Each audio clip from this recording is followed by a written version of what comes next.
নন্দীগ্রামের রেয়াপাড়ার বিধায়ক কার্যালয়ে সাংবাদিক সম্মেলন করলেন বিরোধী দলনেতা শুভেন্দু অধিকারী। জানালেন, ঘূর্ণিঝড় যশের মোকাবিলায় রাজ্য সরকার সম্পূর্ণ ব্যর্থ। শুভেন্দু অধিকারী জানালেন, রাজ্য সরকার যশ বিপর্যয়ের 7 থেকে 8 দিন আগে থেকে এই বিপর্যয়ের ব্যাপারে অবগত ছিল এবং যে উপকূলবর্তী এলাকায় নদী বাঁধ এর অবস্থা শোচনীয়, তাও মেরামত করতে অক্ষম রাজ্য সরকার। আরও বলেন, বিজেপির বিধায়কদের কাজ করতে দেওয়া হচ্ছে না। এই বিপর্যয়ে রাজ্য সরকারের কাঁধে কাঁধ মিলিয়ে কাজ করতে তারা সম্পূর্ণরূপে তৈরি। ব্যুরো রিপোর্ট, খবরের দুনিয়া। শুধু একটাই স্লোগান, এই কম টাকা কেন? আর সমুদ্র উপকূলবর্তী এলাকার এসডিআরএফ এর তট কত, অন্ধ্রের তট কত? 9000 কিলোমিটারের বেশি। আপনি উড়িষ্যার তট কত দেখুন, কত বর্গ কিলোমিটার। সেই অনুযায়ী এসডিআরএফ এর টাকা দেয় সেন্ট্রাল গভর্নমেন্ট। তো আপনার 1087 কোটি টাকা এবছরের যে কমিটমেন্ট এসডিআরএফ এর, তার মধ্যে 800 কোটি টাকা সেন্ট্রাল গভর্নমেন্টের দেওয়ার কথা। সেন্ট্রাল গভর্নমেন্ট তো ফার্স্ট ইনস্টলমেন্ট এই লস আসার আগে আপনাকে 404 কোটি টাকা অ্যাপ্রুভ করে। মানুষের এগুলো জানা দরকার, বলা দরকার। এত প্রচার না করে আসল কাজ করুন। দয়া করে ফুল টিমটা একটু জেলিংহামে গিয়ে দেখে আসুন। এক বস্ত্রে আছে, কাপড় দোকান বন্ধ। আমি নন্দীগ্রামের একজন কাপড় দোকানকে ফোন করে বললাম, রাধামণিতে বললাম যে 500-700 পিস শাড়ি দাও, মেয়েরা এক বস্ত্রে আছে, ভিজে গেছে, জ্বর এসে যাবে। দেখে আসুন কি করছে। আমি বললাম, শহীদ মিনারে এই মুহূর্তে 1200 আছে। আমি বললাম, সোনাচোড়া হাই স্কুল খুলে দিই। আপনি কেন্দ্রামারি গ্রাম পঞ্চায়েতে গঙ্গামোড় দেখে আসুন, শ্যামপুর বগা দেখে আসুন কি অবস্থায় লোকজন আছে। পুকুরহাটিতে দেখে আসুন গিয়ে, সুনিয়ার চর দেখে আসুন গিয়ে, একই অবস্থা দক্ষিণ 24 পরগনার এলাকায়। ওখানে তো মেরে পিঠে ধরে সবকে বের করে দিচ্ছে বিজেপির লোকজন। তফসিলি জাতি, মৎস্যজীবী কেউ নেই, অস্তিত্ব নেই বাড়ি করছে। শুধু একটাই অপরাধ, সনাতনে বিশ্বাস করেন। ওদেরকেও যারা ভোট দিয়েছে, এই তারা পেটিয়াতে পরিমলগিরি, মমতা ব্যানার্জি তৃণমূল প্রার্থীর পোলিং এজেন্ট, তার বাড়িতে নিচে থাকা দুটো গাড়ি পুড়িয়ে দিচ্ছে। দাউদপুরে অতনু পণ্ডা, তার স্ত্রী তৃণমূলের পঞ্চায়েত মেম্বার। সে অতনু পণ্ডা আমার ভোট করেনি, তৃণমূল কংগ্রেসের ভোট করেছে, মমতা ব্যানার্জি প্রার্থীর ভোট করেছে। তার ভুসিমাল দোকান লুট করেছে দাউদপুরে। মানুষ সব দেখছে। প্রচার আর সংবাদ মাধ্যমকে নিয়ন্ত্রণ করে বেশি দিন হবে চলবে না। দাদা 356 কি লাগবে? 356 দেখুন, এটা নিয়ে আমার দলগত বা ব্যক্তিগতভাবে এই মুহূর্তে বক্তব্য নেই। আমি বিশ্বাস করি যে যখন মানবাধিকার লঙ্ঘিত হয় তখন কেন্দ্রীয় সরকার চুপ করে বসে থাকতে পারে না। শিশু, তফসিলি জাতি, উপজাতি সবাই আক্রান্ত। 30 পেরিয়ে গেছে হত্যার list. Rape victim, schedule caste, এরকম অসংখ্য আছে, নানুর থেকে খেজুরি। কেন্দ্রীয় সরকারের টিম এসেছিল অ্যাডিশনাল সেক্রেটারির নেতৃত্বে, গোবিন্দ মোহন আইএস এর নেতৃত্বে। সেই টিম রিপোর্ট করেছে। সেই রিপোর্ট তো আর ধামা চাপা দিয়ে রাখা যায় না, নিশ্চয়ই এক্সামিন করছে। সুপ্রিম কোর্টে একাধিক মামলা হয়েছে, রাষ্ট্রপতির কাছে সবাই জানিয়েছে। রাজ্যপাল নিজে ভিজিট করেছেন। রাজ্যপাল হচ্ছে প্রশাসনিক হেড এবং কেন্দ্রীয় সরকারের এই রাজ্যের প্রতিনিধি। নিশ্চয়ই তিনি শীতলকুচি এবং নন্দীগ্রাম ভিজিট করার পরে যা দেখেছেন তার রিপোর্ট নিয়ে জমা দিয়েছেন। আমি ভারতীয় জনতা পার্টি করি, আর কেন্দ্রীয় সরকার ভারতীয় জনতা পার্টি চালাচ্ছে। আমার পূর্ণ আস্থা প্রধানমন্ত্রী এবং স্বরাষ্ট্রমন্ত্রীর উপর আছে যে তারা কাশ্মীরের এই দীর্ঘদিনের অত্যাচার যদি বন্ধ করতে পারেন, পশ্চিমবঙ্গের এই অত্যাচারও তারা বন্ধ করবে। যে আপনি গতকাল বলেছেন যে 1000 কোটি টাকা রাজ্য সরকার আর 400 কোটি টাকা কেন্দ্রের খরচ হয়েছে। এমন খরচ হয়েছে, আমি তো গ্রাউন্ডে কাজ করছি। আমি ঝড়ের আগের দুদিনও বিভিন্ন এলাকায় ঘুরেছি, প্রত্যেকের সঙ্গে যখন আমাদের এমএলএরাও ঘুরছে। তা তাপসী মণ্ডলের গাড়ি তো এক জায়গায় পাথর দিয়ে ভাঙা। আমরা কোথাও দেখতে পাইনি আপনার 1000 কোটি আর কেন্দ্রের 400 কোটি টাকা কোথাও কিছু খরচ হয়েছে। আপনি যদি বলেন আমার প্রমাণ কি, আপনার নন্দীগ্রাম 1 নম্বর ব্লক, নদী তীরবর্তী 4-5টা গ্রাম পঞ্চায়েত আছে। রাজ্য সরকার, ডিজাস্টার ম্যানেজমেন্ট, কেন্দ্রীয় সরকার সকলের কি গাইডলাইন ছিল যে নদী তীরবর্তী, সমুদ্র তীরবর্তী লোককে জীবনটা যাতে হানি না হয় শেল্টারের জন্য আপনারা তালিকা করলেন 20,800। তুলতে পেরেছেন? পারেন। আপনি কি করলেন? এখানকার একজন আমফানের টাকাচোর তৃণমূল নেতার কথায় 10,000 টাকা করে প্রত্যেকটা গ্রাম পঞ্চায়েতে দিয়েছেন। ইচ গ্রাম পঞ্চায়েত চাল দিয়েছেন। 100 গ্রাম চাল কেউ পেয়েছে? 10,000 টাকার 100 টাকা খরচ করা হয়েছে? হয়নি। অধিকাংশ জায়গা অভুক্ত ছিল। আমরা যেখানে পেরেছি জোগাড় যন্ত্র করে নিজেরা, এনজিওরা, কিছু দানশীল ব্যক্তি, কিছু ক্লাব প্রতিষ্ঠান তারা এগিয়েছে, পিড়ে, মুড়ি, শুকনো খাওয়ার প্রতিষ্ঠানদের দিয়েছে। অধিকাংশ লোকই অভুক্ত ছিল। আমি আজকে সকাল থেকে সাহেবনগর, সাতখণ্ড দিয়ে কাদিরাবাদ চর, তালপাটি হয়ে পুরো রিভার বেল ঘুরতে ঘুরতে বাসুলি চক পর্যন্ত গেলাম 2:30টা পর্যন্ত। সেখানে লোকজন বৃষ্টির মধ্যে আছে। কোথাও কোনো প্রশাসনের লোক, পঞ্চায়েতের লোক, পশ্চিমবঙ্গের শাসক দলের লোককে কেউ কোথাও আমি দেখতে পাই। একই অভিজ্ঞতা অন্যান্য বিধায়ক। তাই আমরা দাবি করছি যে কোথায় কোথায় SDRF এর এই 400 কোটি টাকা খরচ করেছেন, কে পেয়েছে সেটা আপনারা প্রকাশ করুন।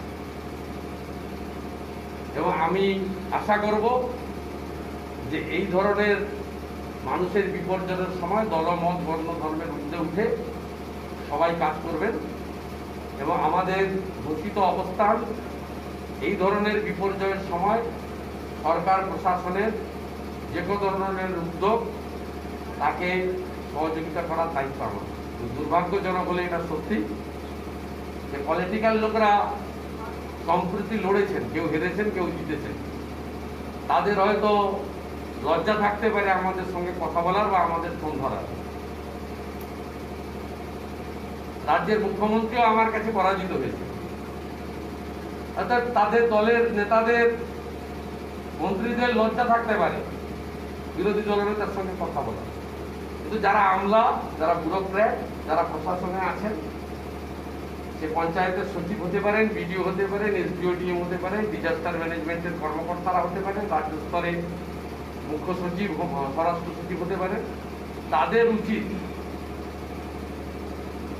যে সমস্ত মানুষের সমস্যা মেটানো এবং সমস্ত জনপ্রতিনিধিদের সমান দৃষ্টি দিয়ে থাকে।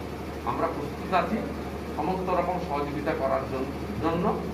আর আবার আবেদন করব, এই জল, ঝড়, বর্ষায় বহু মানুষকে আপনারা ঘরছাড়া করেছেন। এই নন্দীগ্রামেই কেন্নামারি গ্রাম পঞ্চায়েতের 60টা বাড়ি মাটির সঙ্গে মিশে গেছে। সেই লোকগুলোর অবর্ণনীয় কষ্টের মধ্যে আছে। এবারে থামান অনেক হয়েছে। প্রশ্ন আছে? মুখ্যমন্ত্রী আসছেন জেলায়, আপনাদের ডাকলে যাবেন? বিরোধী দল না, আমি কোনো কাল্পনিক প্রশ্নের উত্তর দেব না। মুখ্যমন্ত্রী প্রশাসনিক কর্ত্রী হিসেবে একবার কেন একাধিকবার আসবেন এবং তিনি সমান দৃষ্টি দিয়ে মুখ্যমন্ত্রী পশ্চিমবঙ্গে, বাংলা সমস্ত নাগরিকেরই মুখ্যমন্ত্রী, প্রধানমন্ত্রী দেশের সব নাগরিকেরই প্রধানমন্ত্রী। স্বাভাবিকভাবে একজন নাগরিক হিসেবে, একজন নির্বাচিত জনপ্রতিনিধি হিসেবে সকলের মুখ্যমন্ত্রী সকলের জন্য যদি তার চিন্তা ভাবনা, কর্মের প্রয়াস ঘটান, আমরাও নিশ্চয়ই দায়িত্ব নিয়ে সহযোগিতা করার জন্য প্রস্তুত আছি। কিন্তু কোনো কাল্পনিক প্রশ্নের উত্তর দেব না। আপনাদের বিরুদ্ধে যেটা বলা হয় যে সমাজযোগীরা বা তৃণমূল থেকেই বলছে যে আপনাদের MLA-দেরকে এলাকায় দেখা যাচ্ছে না, এই কথাগুলো নিয়ে কি বলবেন? এই কথার উত্তর দেওয়ার দরকার নেই। তৃণমূলের লোকেরাই তো মাঠে নেই, তারা তো ছবিতে আছে।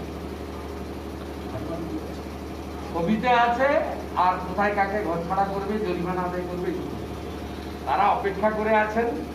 আমফানের মতো মোদিজি টাকা দেবেন, সেই টাকাগুলো মারবে, সেই অপেক্ষায় তারা আছেন, বসে আছেন। অর্থাৎ তাদের অন্য কোনো ব্যাপার নেই। আমি নিজে কালকে যেহেতু বাতাস হচ্ছিল, একটা অফিসে বসে কন্ট্রোল করেছি, ফিজিক্যালি যাই, অনেক গাছ পড়ছে, কলকাতা থেকে অনেক কথা বলা যায়। আমরা বাতাসটা তো এখানে দেখেছি 100-110 কিলোমিটার বাতাস, কিন্তু তার আগের দিন রাত্রি পর্যন্ত আজ সকাল থেকেও ছিলাম, কোথাও আমি দেখতে পাইনি। তৃণমূলের লোক যারা পঞ্চায়েত আছে সবই তো, অধিকাংশই তো আমার চেনা জানার মধ্যে, আমি কাউকে দেখতে পাইনি। আমি প্রশাসনের কাউকে দেখতে পাইনি। একটু আগে মহেশপুরে দেখলাম ভিডিওর গাড়ি ক্রস করছে। আমি জেলিংহামে রিমোট আপনাদের বলবো, আপনারা চলে যান একবারে নদীর পাড়ে, অবস্থাগুলো দেখে আসুন। 130খানা বাঁধ ভেঙেছে। দাদা এই বাঁধ ভাঙা নিয়ে বলছি, আপনি তো দীর্ঘকাল দায়িত্ব ছিলেন। কোথায় দায়িত্ব ছিলাম আমি? দায়িত্ব ছিলেন কবে? এই নন্দীগ্রামের কথা বলছি, যে এই বাঁধ ভাঙাটা আমি জেলিংহাম দীনবন্ধুপুরে লকগেটে আমি করেছি। এই সরকার তো 11 সালের পরে কোনো বাঁধ মেরামত বিকাশী সেচের কাজ করেনি। এই মুখ্যমন্ত্রী কাউকে কাজ করতে দেন না। আমাকে 2019 সালে কয়েক মাসের জন্য সেচ মন্ত্রী করেছিলেন। তারপরে করোনা লকডাউন, যেদিন বসেছি তার 3 দিনের মধ্যে অর্থ দপ্তর থেকে সার্কুলার বের করে বলে দিয়েছিল নন প্ল্যানে মন্ত্রীর দায়িত্ব হচ্ছে 50,000, আর প্ল্যানের ক্ষেত্রে বড় স্কিম হলে স্টেট লেভেলের কমিটি আছে একজন রিটায়ার্ড চিফ ইঞ্জিনিয়ারের নেতৃত্বে, আর অর্থ দপ্তরে পাঠাতে হবে। অর্থ দপ্তর মানে 14 তলা। অর্থ দপ্তরে পাঠালে অর্থমন্ত্রী ইন্টারকামে জিজ্ঞেস করে ফাইল অ্যাপ্রুভ করেন। কোনো কাজ কোনো মন্ত্রীকে ইনি করতে দেন না। পশ্চিমবঙ্গে কোনো কাজ উনি এটাতেই বিশ্বাস করেন যে 500 টাকা, 200 টাকা, 2 কেজি চাল, এইসব কিছু দিলে হয়ে যাবে। 1000 টাকা ভাতা, 500 টাকা হাত খরচা, একটা বই এই নীতিতে বিশ্বাস করেন। এটা যে স্থায়ী পরিকাঠামো, আপনি নিজে বলুন, আপনি এখানকার নদীর পাশের এলাকার লোক, কোন বাঁধে এই সরকার 11 সালের পরে কাজ করেছে? একটাই কাজ, কেলেঘাই, কপালেশ্বরী, খিরাই, বাগুই, চন্ডিয়া। সেক্ষেত্রেও আমরা তখন এমপি ছিলাম, প্রণববাবুর কন্ট্রিবিউশন আছে, সেটা 75% তখন ছিল সেন্ট্রালের, 25% ছিল স্টেটের। এটা পুরনো, আগে লেফট গভর্নমেন্টে 2010 সালের স্কিম, ওনার আমলের স্কিম নয়। তাও কমপ্লিট করতে পারেনি, স্টেটের শেয়ার দেয়নি টাকা। শুনে রাখুন, আপনার সময় তো পরবর্তীকালে আমরা রিপেয়ারিং করতাম, আমাদের ক্ষমতা খুব লিমিটেড। এখানে পশ্চিমবঙ্গে কোনো মন্ত্রীদেরই ক্ষমতা, যারা নতুন মন্ত্রী হয়ে এখন দীঘায় গিয়ে সৈকত আবাসে লাফাচ্ছেন, 1 মাস 2 মাস পরে হাওয়াটা বেরিয়ে যাবে, বুঝতে পারবেন যে তারা যে কার্যত ল্যাম্প পোস্ট। একটা ভিডিওর যে মূল্য মর্যাদা এই সরকারের কাছে আছে, একটা মন্ত্রীর সে মর্যাদা। নন্দীগ্রামে বর্ষাকাল মানেই বাঁধ ভাঙবে, এটা আমরা ছোটবেলা থেকেই শুনে যাচ্ছি।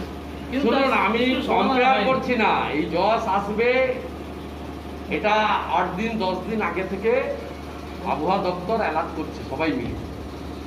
তা যেখানে ভালনারেবল পয়েন্ট আছে সবাই জানে যে পাঁচুড়িয়া খেজুরিতে বাঁধ ভাঙবে, হিজলি মসনদীওয়ালা বাঁধ ভাঙবে, দারিয়াপুর বাঁকিপুটে বাঁধ ভাঙবে, বিরামপুর মাজিলাপুরে জল ঢুকবে, চাঁদপুর তাজপুরে বাঁধ নেই, জল ঢুকবে, সবাই জানে। দীনবন্ধুপুর লকগেট গেট ভাঙবে, জেলিংহাম উড়ে যাবে, এড়িয়াখালি কুকড়াহাটি ভাঙবে, কোলাঘাটের দেনান ভাঙবে, দনিপুর ভাঙবে, মায়াচর ভাসবে, এই তো সবাই জানে। হিঙ্গলগঞ্জ, সন্দেশখালী, গোসাবা, বাসন্তী, ক্যানিং, পাথর প্রতিমা, সাগর, কোথায় কি হবে সবাই জানে, চিত্র পরিষ্কার। কোনো উদ্যোগ ছিল না।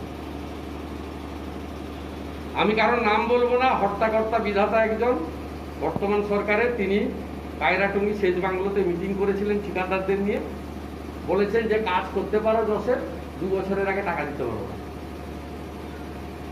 এই তো ভার্সান যারা দায়িত্বে আছে, আমি নাম বলবো না যেহেতু আমার কাছে তথ্য প্রমাণ। এই তো